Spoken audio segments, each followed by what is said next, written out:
मोदी जी के photo shoot के चक्कर में एआई समिट में रायता फैल गया। तो देखो हुआ क्या, 16 फरवरी से लेकर 20 फरवरी तक दिल्ली में एआई समिट चल रहा था, जिसमें 60 से ज्यादा कंट्रीज के मिनिस्टर्स और सीईओज, यूनिवर्सिटीज और ग्लोबल एआई एक्सपर्ट आए हुए थे। अब मोदी जी वहां आते हैं और 4-5 घंटों के लिए पूरे क्राउड को बाहर भेज दिया जाता है। यानी वहां पर जो एग्जीक्यूटर्स आए हुए थे अपने प्रोडक्ट और एआई एक्सपेरिमेंट्स को शोकेस करने के लिए, उनको बाहर भेज दिया जाता है। लेकिन उनको सारा सामान अंदर ही छोड़ के जाने के लिए बोला जाता है, ये कहते हुए कि यहाँ पे हाई सिक्योरिटी है और डरने की कोई बात नहीं, आपका सामान सेफ रहेगा। अब भैया मोदी जी वहां आते हैं और 5-6 घंटे फोटो वीडियो शूट चलता रहता है अंदर। एक तो मोदी जी को कैमरे में आने का इतना बड़ा शौक है, जिसकी वजह से इनको खुद ही अपने सिक्योरिटी गार्ड को डांटना पड़ता है ताकि ये फोकस में आ सके। अब मोदी जी की रील शूट होने के बाद जैसे ही वो एग्जीक्यूटिव अंदर जाके देखते हैं, उन्हें पता चलता है उनका सामान ही चोरी हो गया। यानी समझ रहे हो, जो प्रोडक्ट वो अपनी मेहनत से बनाकर लाए थे, वो पीएम की हाई सिक्योरिटी में से चोरी हो जाते हैं। और इससे भी बड़ी बेइज्जती तो तब हुई जब गलगोटिया यूनिवर्सिटी की ये मैडम एक रोबोट डॉग को लेके आती हैं और कहती हैं इसको हमने बनाया है 200-300 करोड़ की लागत के साथ। You need to meet Orion,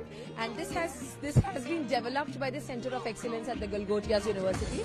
Developed by the Center of Excellence at the Galgotias University. लेकिन बाद में जब लोगों ने इसके बारे में गूगल पे जाके रिसर्च किया तो पता चला कि ये तो चाइना की एक यूनिट्री नाम की कंपनी का बनाया हुआ रोबोट डॉग है, जो कि ऑनलाइन 2 से 2.5 लाख रुपए में बिक रहा है। मतलब बिल्कुल बेवकूफी समझ रखा है लोगों को इन्होंने। ये भूल गए कि इंटरनेट जैसा भी कुछ होता है। हालांकि इस बात से ये बाद में मुकर जाते हैं। बहुत इम्पोर्टेंट बात है कि उस रोबो डॉग पे उसकी ब्रांडिंग ऊपर ही है, हमने वो ब्रांडिंग चेंज नहीं की। तो हम कैसे क्लेम कर सकते हैं कि ये हमने मैन्युफैक्चर किया है? तो हम कैसे क्लेम कर सकते हैं कि ये हमने मैन्युफैक्चर किया है? जिसके चलते ऑर्गेनाइजर्स ने भी ये कह दिया कि भैया अपनी दुकान लेके चलते बनो। लेकिन इतने से भी इनका मन नहीं भरा तो ये अगले दिन 100 का ड्रोन लेके आ गए, जिसको फिर से ये अपनी तकनीक से बनाया हुआ बता रहे थे। लेकिन अब लोग कह रहे हैं कि ये तो दक्षिण कोरिया का स्ट्राइकर V3 का कॉपी मॉडल है। मतलब समझ में ही नहीं आ रहा कि ये लोग कर क्या रहे हैं। गलती तो सिर्फ एक बार होती है, लेकिन भैया मुझे लगता है कि इसमें इनकी कोई गलती नहीं है, क्योंकि जिस देश में बच्चा पैदा होते ही एआई के बारे में जान जाता है, वो बड़ा होकर ऐसे ही इंटरनेशनल लेवल पे बेइज्जती कराता है। यहाँ बच्चा पैदा होता है